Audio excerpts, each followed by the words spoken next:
سه گروپین شانوی لپارزگاه دهوگه بجداری پنجمین ویستافالا قزانیا شانوی الچمچمال بون.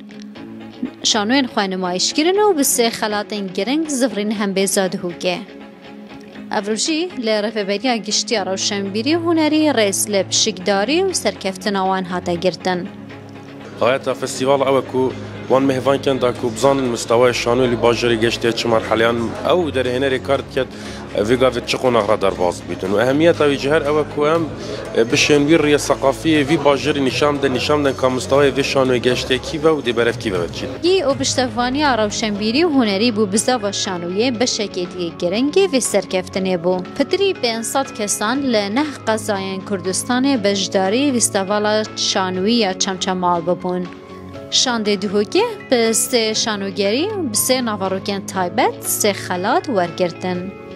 جدهوگه بود دهوگ تیوی زینب احمد.